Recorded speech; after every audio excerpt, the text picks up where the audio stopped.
the in-house corp dev function it's hard to measure success, right? It's not as simple as saying, hey, in this, in 2023, you got 3 deals done. That's a win because you got the deals done, because all those deals could fail and then it's not a win. Or, hey, you got no deals done and that's your terrible outcome.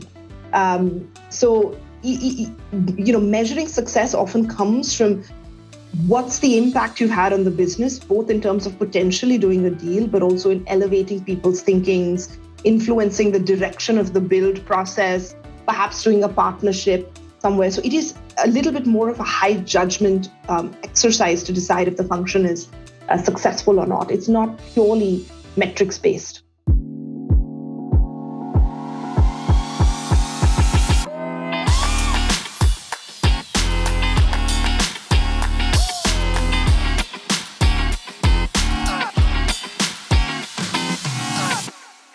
Welcome to M&A Science, where leading M&A practitioners share lessons learned from their experience. If you're interested in keeping up with the latest from M&A Science, visit mascience.com and subscribe to our free newsletter. Every Monday, we share highlights from our interviews and invitations to events as we build the greatest community of forward-thinking M&A practitioners. Again, that's mascience.com. I'm your host, Kison Patel, CEO and founder of M&A Science. This episode is from our last M&A Science Spring Summit. In this interview, I met with Bani Bedi, SVP, Head of Corporate Development, Strategy, and Monetization at Smartsheet. Smartsheet provides collaboration and work management software, trades on NYSE under SMAR. In this interview, we'll walk through Bani's secrets to building an M&A function. Bani, can we kick things off with a little bit about your background? Sure, Kisan. So my background and my career has been fairly non-traditional. I'd say I started out in banking, then moved to the buy side, and then moved to build an investment firm where I stayed for over 5 years, and then kind of pivoted from a banking investing career into corp dev. And I've been doing that now since 2015. So always been a finance person, a strategy person, and a little bit of a deal-making professional. You've done it all. Banking, the deal side. I mean, you've worked corporate M&A, and now you're at a point where you're helping to build out the M&A function. That's right. How many M&A teams have you built out in your career? That's a good question. I think about not just building out an M&A team, but really building out a team of any sort. And so I've been lucky to be part of 3 team building exercises over the course of my career. The first one was building out an investment team when I was at Catamaran. This was almost 15 years ago. And then the second stint was when I was at Amazon, and I was a member of a team, a senior member, and helped build out the team. And I think the third one is now when I'm at Smartsheet and I'm leading multiple teams and helping build some of them from scratch. All right, you have relevant experience. Let's get into it. What are the actual steps of building out an M&A function? I think it starts with the why. I think that's the first question to answer. Why are we building out an M&A function? What are the kinds of things we hope to achieve with this function? Answering that question first. And then the second piece would be working with the management team to ensure that we're all on the same page from a strategic perspective. Once you've got those 2 things done, like you've answered the why and you've worked with the management team to ensure alignment, from there it's just easy. From there it's following a playbook that starts with hiring a team, building processes, systems, maturing existing processes, and then, of course, building a strategy around why we're doing corp dev, why we're doing M&A. I'm happy to talk about any of those pieces in more detail if you'd like.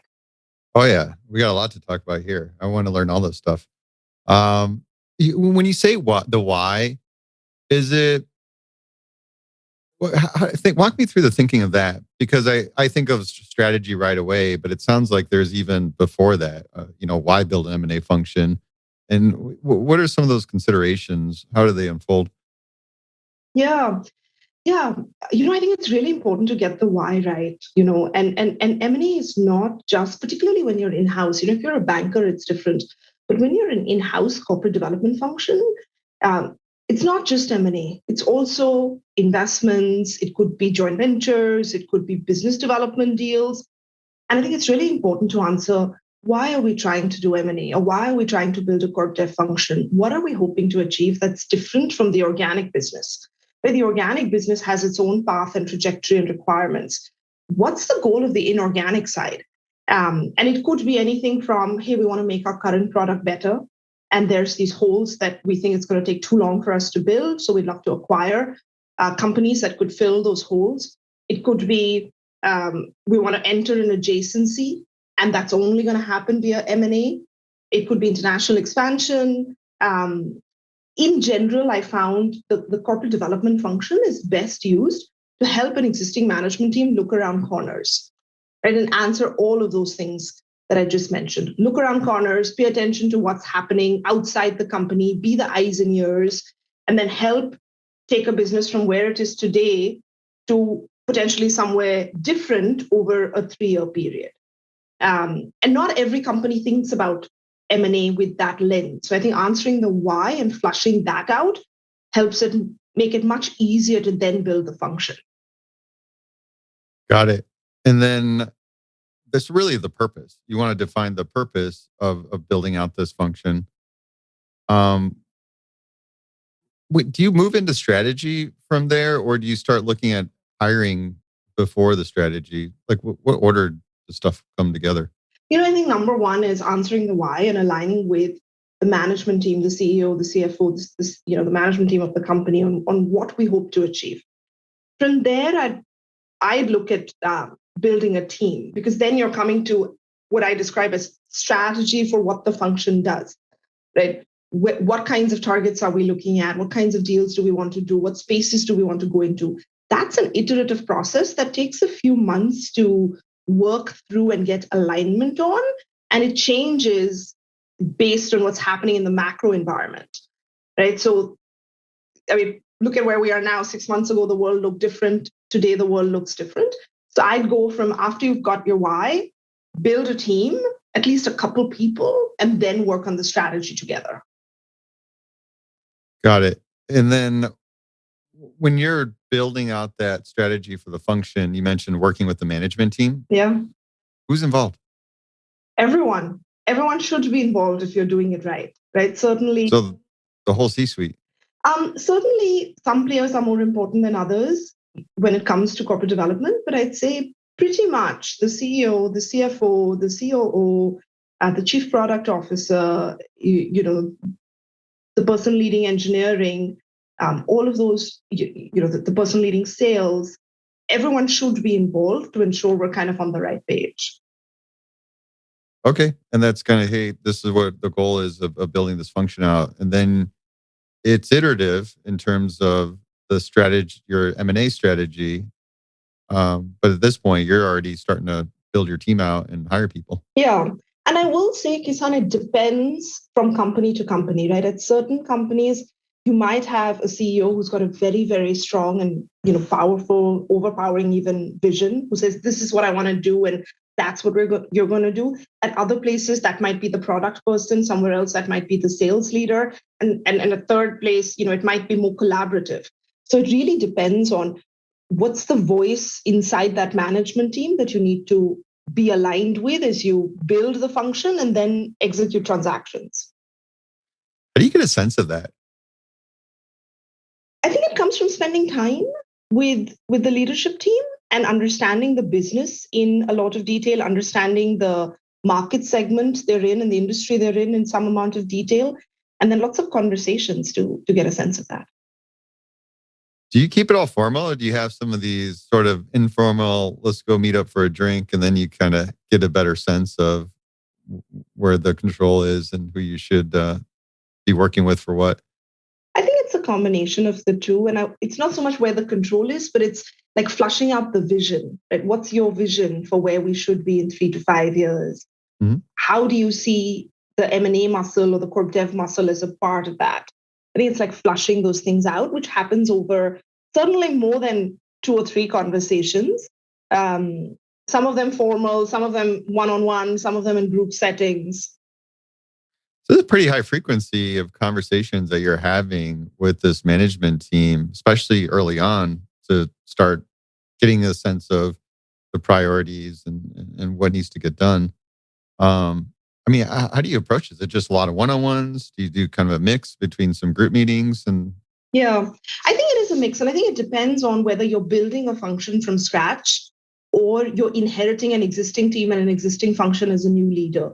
But I'd say if you're inheriting something that has been built, it's a machine that's working really well, and you're being hired to run it, your approach there may be slightly different than, hey, we've kind of never really hired a senior person to do this before. This is the first time we're building things out from scratch. Your approach there might be more iterative and might take longer. But it's a mix of one-on-ones and group meetings, over a period of time, just a couple of weeks, maybe a month or two to get alignment.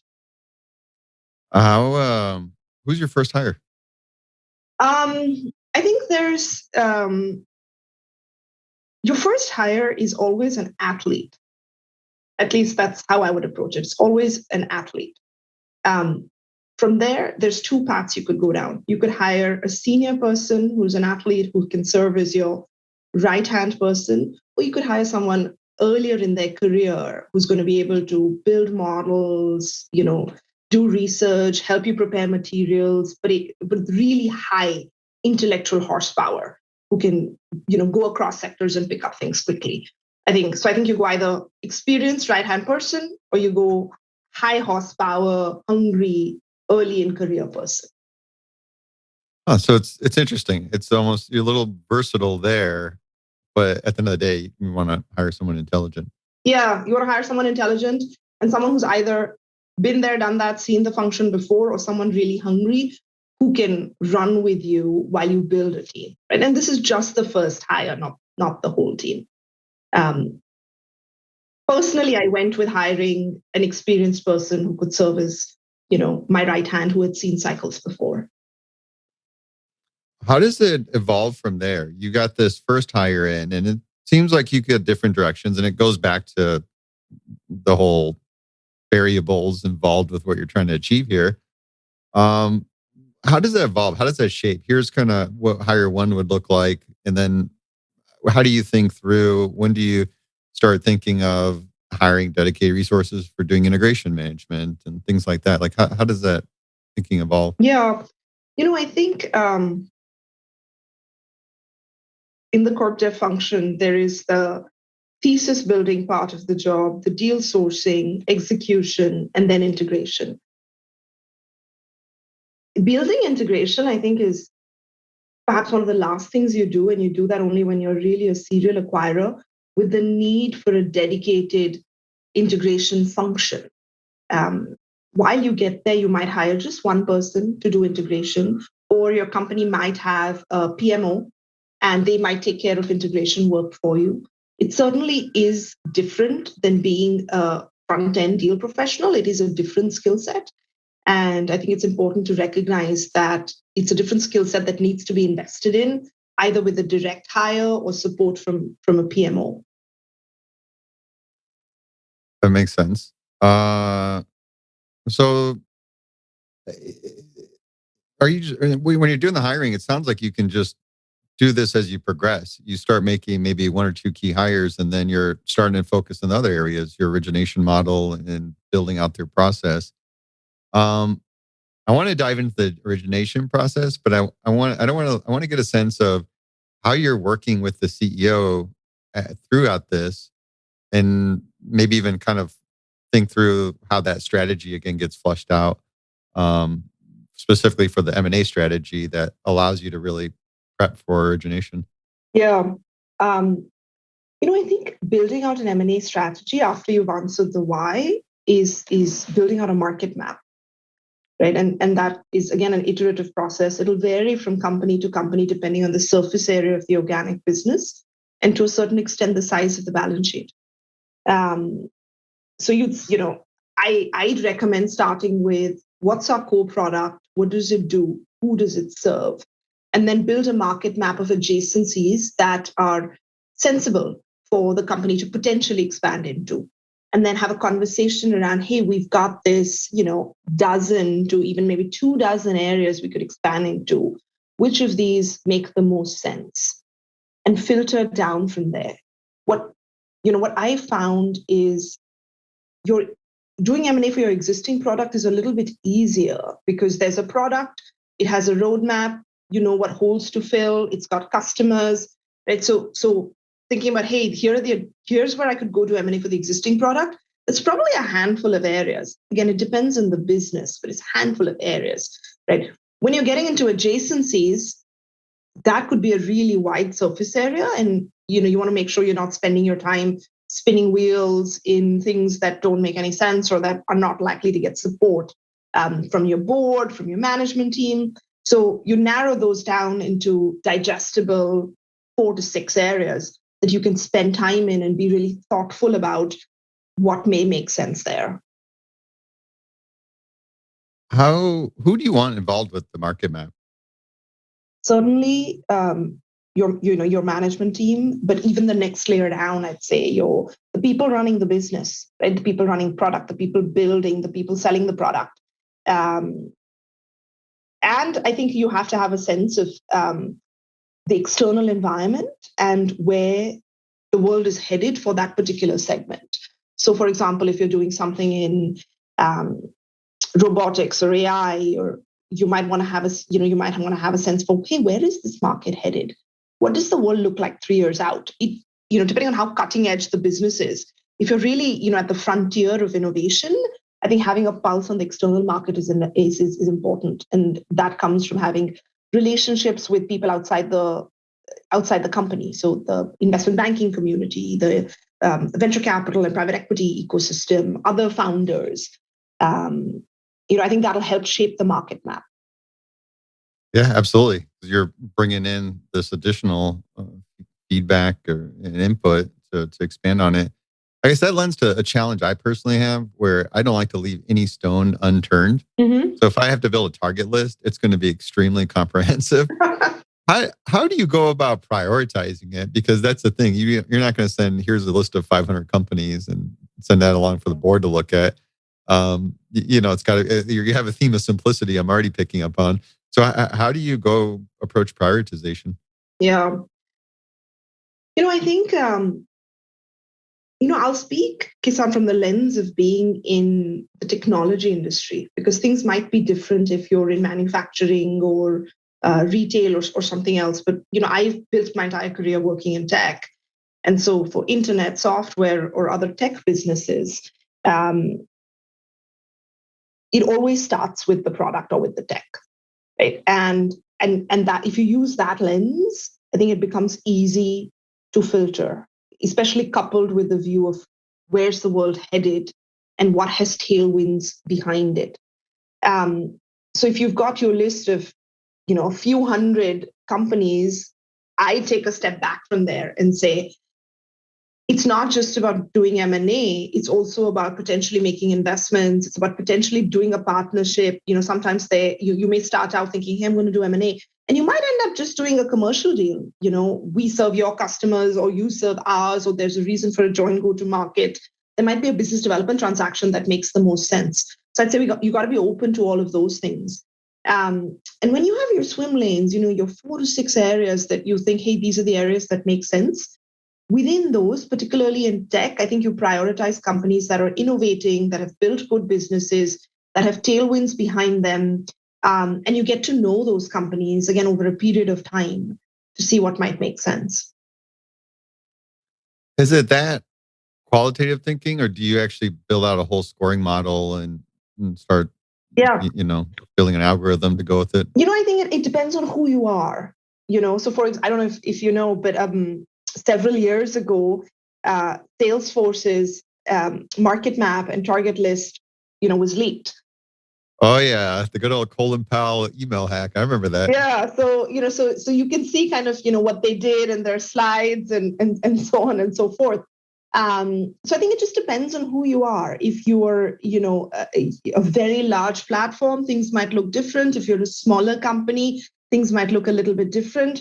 And yes, some of the quantitative, some of the scoring, all of that you can do. I think ultimately it comes down to really, like in my opinion, successful M&A or any kind of partnership. It really just comes down to relationships and having a joint vision for the future, right? What's the philosophy behind your company? What's the philosophy behind my company? Do we have a joint vision for the future to make this work? At the end of the day, that's the only thing that works. But when you have so many, how do you keep tabs? Isn't there at least like an Amazon rating somewhere? An Amazon rating, 4 stars, 4 out of 5, the reviews when you're shopping on the website. Yes, you can do all of that and you should, right? Certainly you have to think about things like the size of the business, the financial metrics, the efficiency with which the business is being run, margins, cash burn, the quality of the team, particularly the product and engineering team that's building the product, how much investor capital maybe has been raised that you in a transaction would have to justify paying for.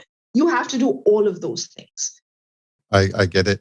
One of the things when we look at moving past this, right? We got our assessment. We're starting to narrow down targets. Walk me through, how do you approach the actual origination model? Because I think you've seen it in quite varying ways. But how do you get that shaping? How do you get it started and start building pipeline? I think it starts by building relationships, both with the people in the ecosystem, so bankers and investors, and then with companies. And it's a long-term game, right? You got to know people, you got to know what they're doing. You have your list of 20 to 30 names that are interesting to you for a variety of reasons. And I'd say this name of, again, a handful, 20 to 30, are companies perhaps that an acquisition might make sense. Perhaps you might want to invest in them and, help them build, or you might want to do a partnership of some kind. I don't think it always starts with M&A. I think it just starts with you're doing something interesting, we're doing something interesting, let's get to know each other. And then it goes from there. And many times, I think more often than not, there may not be a joint vision for the future. So you may get to know a company over a period of time, and you just stay friends, and there's no transaction at the end of it. I like that term, joint vision. So even starting out, get the network feel, get to know the bankers out there, get to know just the market of those providers. I'm curious about internal, because especially for tech companies, a lot of time it's the product managers that have some interesting insight. Yeah. And I guess you would mention earlier, you'd have them involved with building that market map.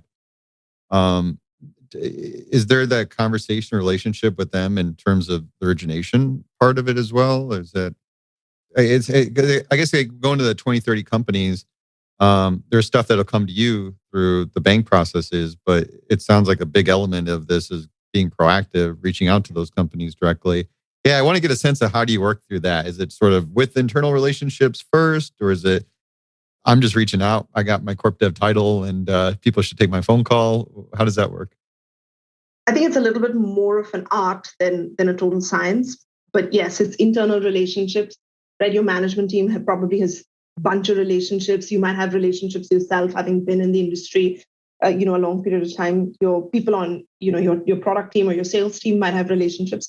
So I think it starts with that warm intro from someone who perhaps knows the company, or even a warm intro from an ecosystem player, like a banker or an investor. It's not always a banker like selling a deal, but it's a banker saying, hey, you guys are operating in this space. You might enjoy getting a coffee together and catching up. So I think it starts with that. And that's how you build relationships to potentially then, originate deals. Sometimes if you can't find a channel for a warm intro, it might be a cold outreach. It might be like, hey, we think you're doing something really interesting. Would you like to catch up? And I think the best founders are always open to building their own network, particularly with people in their industry or adjacent industries, and just comparing notes. Do you do that often? Reach out cold to the CEO and saying, hey, we should grab a conversation, get to know each other? I've done it, plenty of times. Yes. What does that look like? What does that messaging look like to when you reach out to people like that? It's often literally what you just said. It's like, hey, I think you're doing something interesting. You're building an interesting business, and obviously, you have LinkedIn and things like that, so people know exactly where you're coming from and what your platform is. Um, and I find more times than not, people are open to saying, hey, let's do 30 minutes, especially in the post-pandemic world when it's like 30 minutes over Zoom. It's fairly easy to squeeze in. And then you get that meeting booked. How do you frame that first conversation? Because it doesn't sound like it's straight to M&A. You even mentioned doing investments, partnerships, and things like that. What's your structure after the small talk and framing that first meeting? It's just getting to know them and getting to know their business and sharing, your business with them. Sometimes, again, depending on the platform that you're at, people may already know your company. Suddenly if you're at a big company, they're like, oh, we know exactly who you are. At other times, they're like, hey, I kind of know who you are, but like, help me understand, what it is that you do. So it's just saying, hey, here's who I am, here's who we are, here's what we do.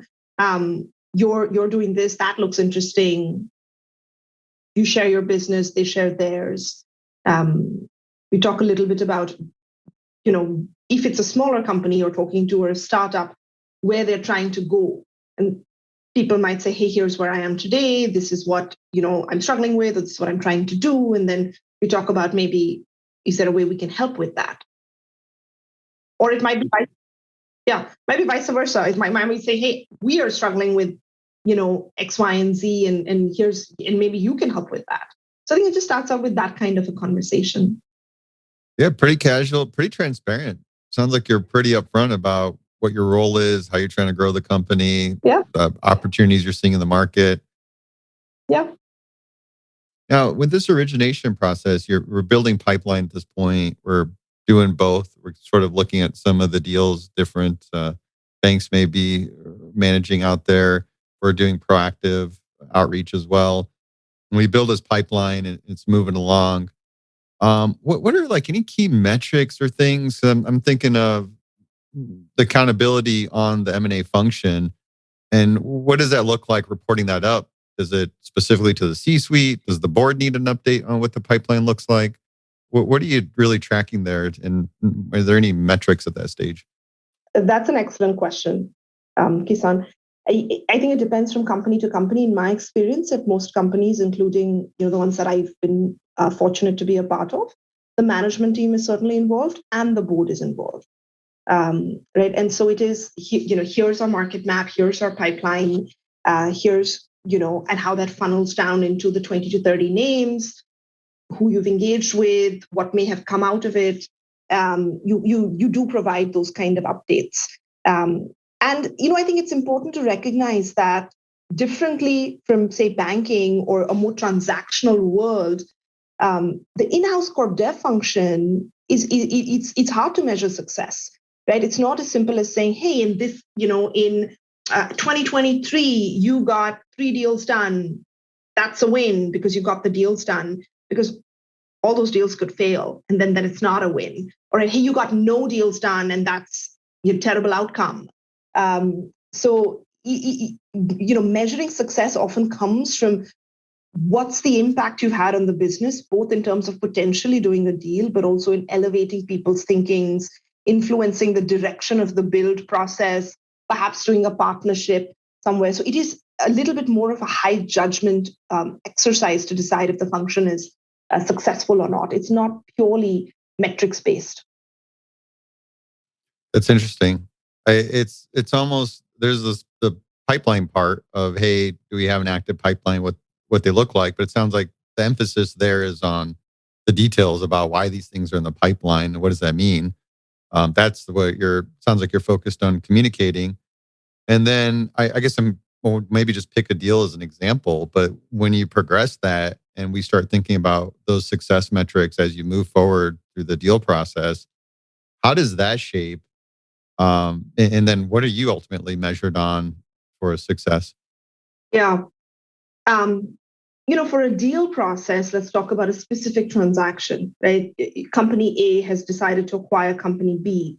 both parties, want to do this acquisition and have signed a term sheet. At that point, intent is very clear. You've already established a shared vision for the future, and you're working through the mechanics, which can be complex, right? What's the purchase price? What's the retention pool? Who are the key employees, et cetera, et cetera. All of the nuanced details of actually making that acquisition happen. Those things then at that point become easy to measure because you're dedicated in investing the cycles to figure all of this out, and you're having these conversations saying, hey, this company has 100 employees, we want to retain at least 90 of them, with this. Okay, we can't get to 90, we've only got 87, does that work? Those are all metrics based conversations. Or this company has 100 million in revenue, they're break even, and we've got to invest X million to get them to profitability. You're certainly having all of those conversations for a specific transaction. And then you're also thinking about, I think look backs are a good idea, especially when you're serious about the function and you're, getting to be more of a serial acquirer rather than a one-off here and there. You should be looking back a year after the deal, 2 years after the deal. Did the thesis play out? Did the team stay? Did we get the growth that we wanted or the synergy that we wanted? Right? And you're educating yourself over time as a company. Hey, here's what we thought we'd do. Here's what actually happened. Here's what we learned from that process. So I think you do those things. And then I think that's how you measure success. Is the capital, corporate development is not an inexpensive effort, right? You're spending a lot of capital to acquire companies. Is the capital being used well? Are they having the impact that you think they can have? Is the team that you've built high judgment and doing the right thing for the company? Or is it just a bunch of deal junkies who just want to get deals done? Right? So those are all the things that you would look at. Are you accountable on those success metrics up until close, and then it gets handed off and the BU's problem? Or, are there things in there that hold you accountable post-close as well? Yeah, I think everyone does that a little bit differently. I've seen models where the corporate development team is accountable for everything until deal close. And then it's like, hey, pushing the binder over to integration, and they take it on from there. And at some point, integration says, hey, pushing the binder over to business unit. And then it's the business unit's problem. I've seen those models. I've seen models where the corp dev team is involved for a lot longer, in the process through to integration and potentially even, a little bit after. I think ultimately it's recognizing that your corp dev team is not running the business, right? So you do need, if you're acquiring, say, a large company with a sophisticated management team that's going to act as a subsidiary, it's that management team that's accountable for the business that they're running. If you're buying something that you're integrating pretty tightly, it's a year or two down the line, it is the responsibility of the business unit and the acquired management team to run their business. So which model do you think works the best? What are the two that you're contrasting? The subsidiary model and the integration model? Yeah, the pure handoff versus, tacking on some ownership, or essentially having the integration integrated into your corp dev model. I think the corp dev team needs to have some accountability. I think it's very easy to be like, hey, I got the deal paperwork done and here's push the binder over. I don't think that's, in my opinion, I don't think it's that simple. I think you need to have some accountability into, did you set things up the right way? Did you do your retention pool the right way? Did you hire the right people? Did you level them the right way? Did you get them the right resources to be up and running on day one? That's where the integration function is so critical, whether it's a part of corp dev directly or dotted line or whatever, but like thinking through those pieces are really important to getting an acquisition to work. When you progress to, when you mentioned using a look back as a tool, is that something that you just do as more of internal within the M&A function, or does it go broader with that to your management team, the board? What does that look like? And then how do you sort of turn that into a continuous improvement model? Yeah, great question. I think it should go broader. Whether it goes all the way to the board or not, can be debated. But I certainly think it should be an exercise with the management team. And, over a few cycles, you then educate yourself on, what's worked, what's not worked.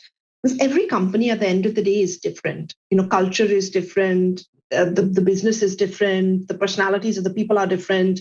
And every target is also different. So I feel like you have to, every company has to develop their own model for corp dev.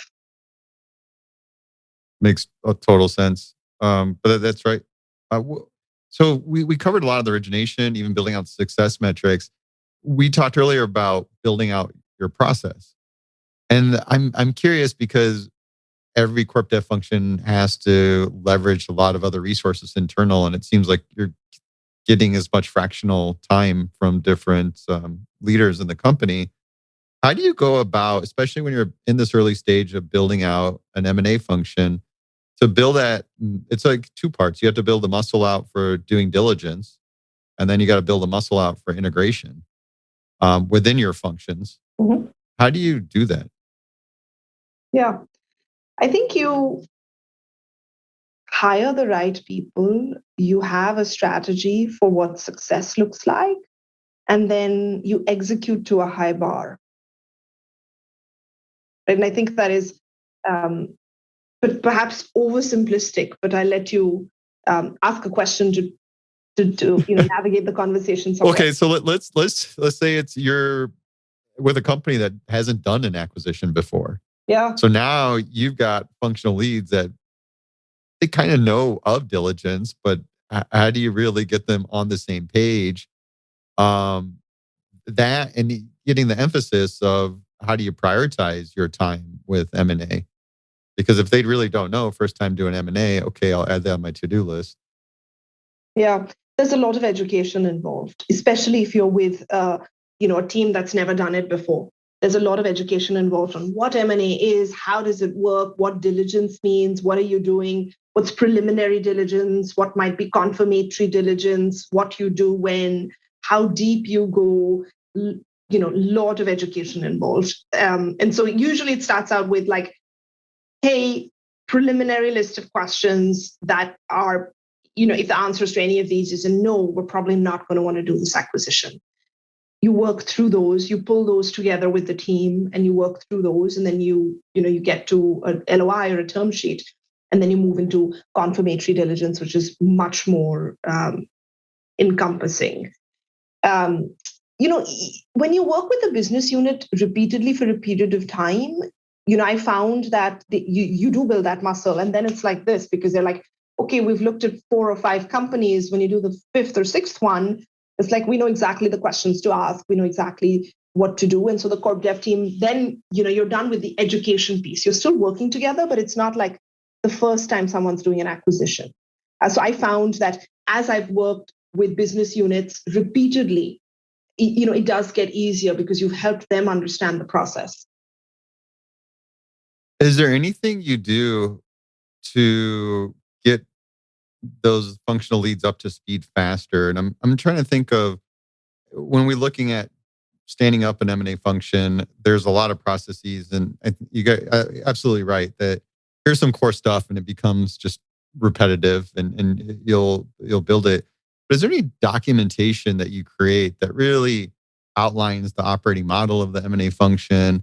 And thinking even down the road, you bring in somebody new, and this is their first time working with the company and the M&A with others have done it. How do you get that person up to speed? Yeah, I think there are playbooks that you have that you share. So I've been in environments where we would do an annual, we'd have a presentation and say, this is what corporate development does. This is what the function looks like. This is the best way to use us. This is what an M&A process looks like. And every 6 months or every year, you spend an hour or two giving that presentation to a management team or business unit leaders, so that the education is fresh and any new people who've come in, know it. So I think you start out with that. And then, I like to create documents or presentations that explain what a process looks like, that you can just, pull off the shelf and say, okay, this is what the process looks like. Here's where we are. This is what we're doing now. This is what we're doing later. So that the education element then just becomes easier, and you have standard materials that you can refer to.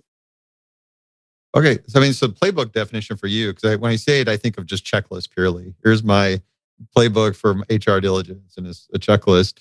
But this is broader, where let's explain what M&A looks like in our organization. Here, let me get you familiar with the stages and the life cycle. Is there any other details around that in terms of expectations around diligence, how meetings are done, information shared, things like that? Yeah, I think when you start with these, take half a step back and you start with these broader playbooks, then it becomes easier when you get to that nitty gritty of like HR diligence and your, 15-point checklist. Um, and so at that point when you're that down in the weeds, you're often I would say well post signing, having signed a term sheet, and really into the weeds of diligence where you're like checking off some specific thing for one function.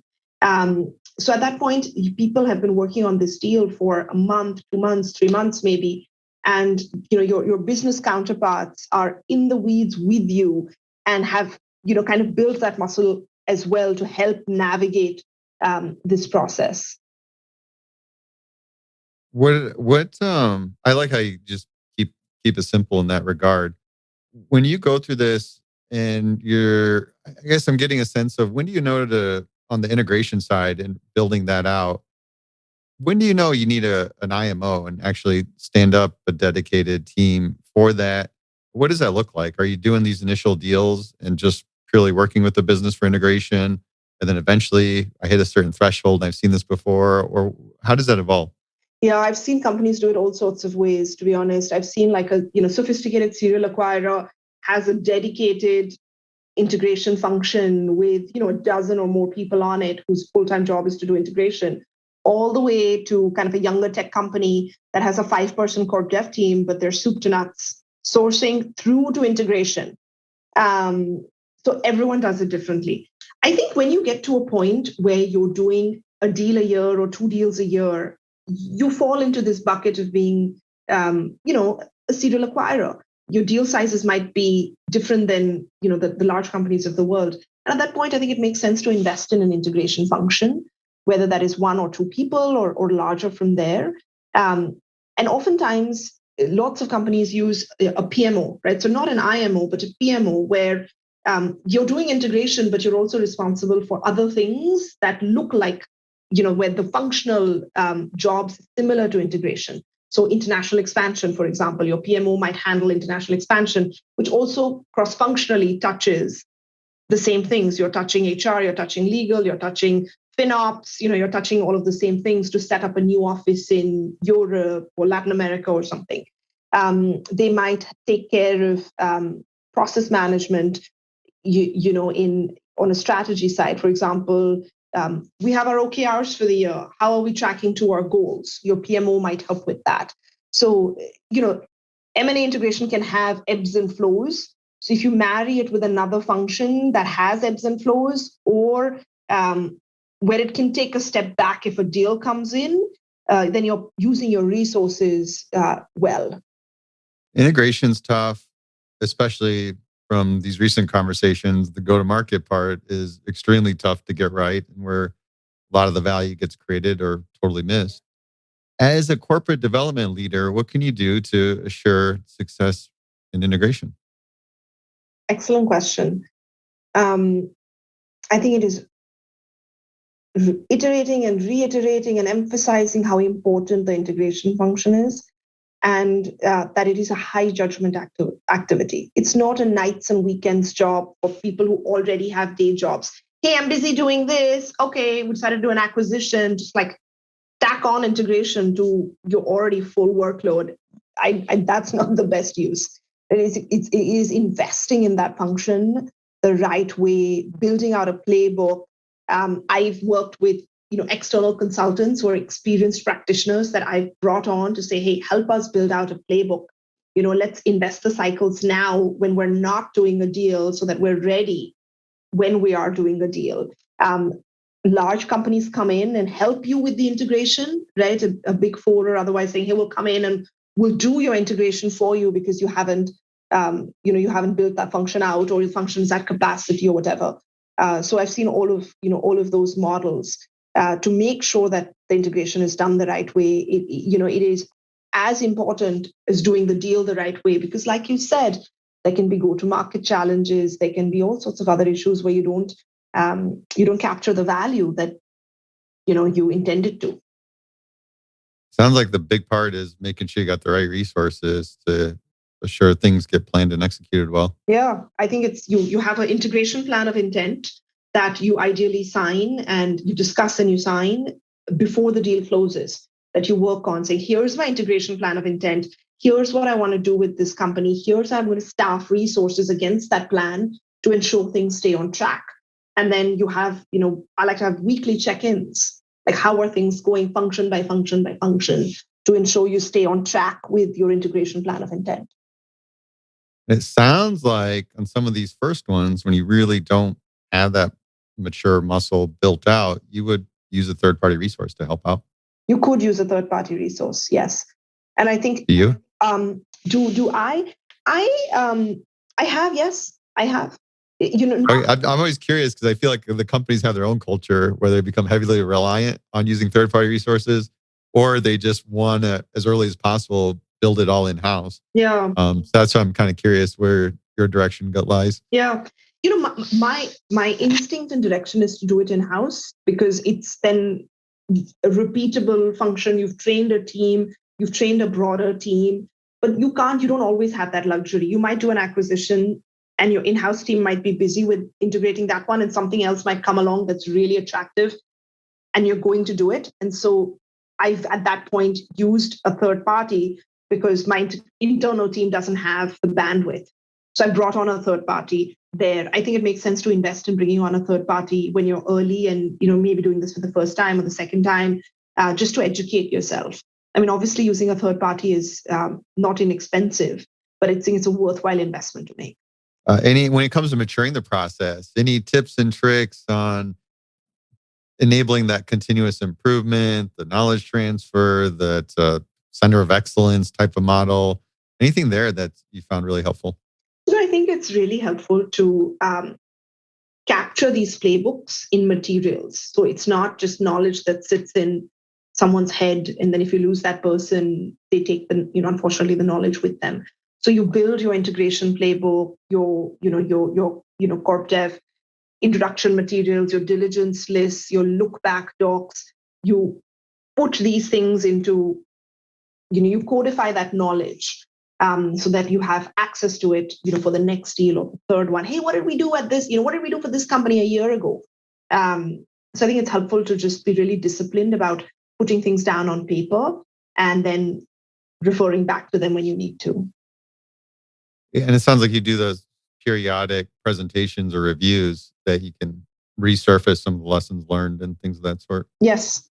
We have, we have monthly business reviews, quarterly business reviews, presentations to the board, very disciplined in how, you're building the function, where you're spending time, what are the learnings, etc.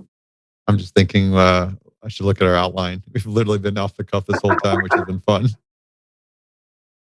Let's see. What did we not get into? Hey, those of you listening in with us live right now, feel free to put any questions. I got one of the sharpest people I've ever met in M&A on the call. So throw me some of the tough questions here. And I'm like, we covered a lot of this actually, which is pretty cool. Oh, I like this one from our prior conversation. When you talk through strategy, and I like your thinking about offense versus defense. Can maybe talk us through that a bit and just how do you kind of think of that in shaping strategy? Yeah. Whether it's offense versus defense or proactive versus reactive, I think really good corp dev teams have a point of view, have a plan, have an agenda for their own function. And so, yes, you have, your banker inbounds or other kinds of inbounds coming your way, and you say, okay, here are my, 4 or 5 priorities, and I want to filter my inbounds and engage with those that match. That's what I describe as your defensive function or your reactive M&A muscle, right? What I would say is your offensive function or your proactive muscle is when you say, hey, I've got my 4 or 5 priorities. Now, how can I network in the ecosystem to find that dozen or 2 dozen companies that match that priorities? And how can I build relationships with those people over a period of time so that 2 years from now, maybe there's a transaction. So it's being very deliberate about sourcing and building relationships with the right kind of companies where a 1 + 1 = 3 might happen. I like that. I guess there's thinking of the reactive deal opportunities. You have that, and then the cliche deal fever, right? Yes. And Oh yeah. I'm sure you've seen it. I'm curious to know if you know, what are mechanisms to keep that in check? Yeah. Again, another really, really solid question. It is very easy to get carried away with deal fever at all stages. Oh, we got a term sheet out. We got to close, we got to sign it. Oh, we, are 45 days into an exclusivity period. This is going to happen. The way you prevent against that is by ensuring your corp dev team is not measured by getting deals done, but is rather measured by the impact they're having on the business. And it is better 100% to walk away from a bad deal than to do it and think you'll fix it later or whatever.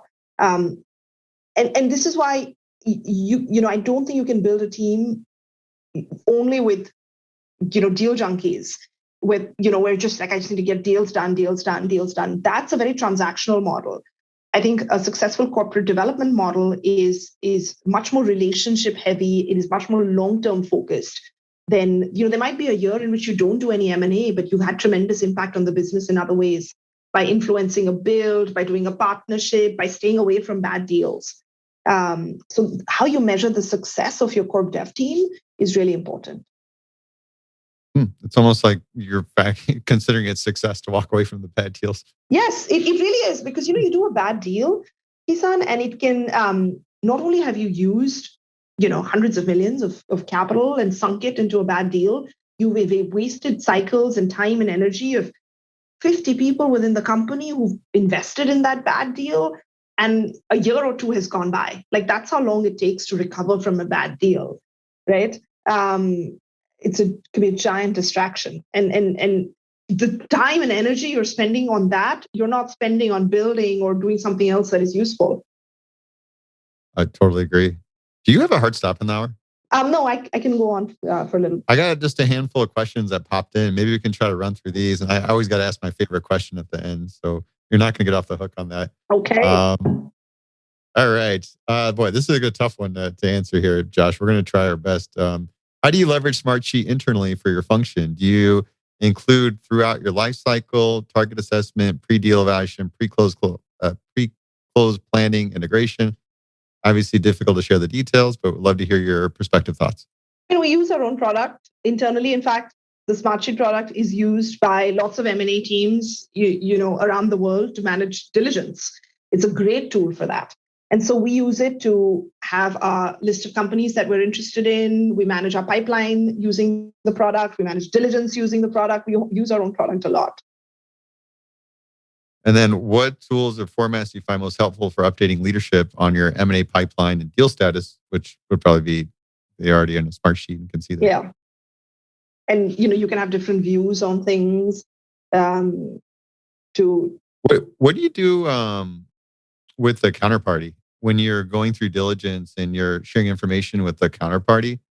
I'm curious because I work with a lot of clients and they use Smartsheet for the integration components.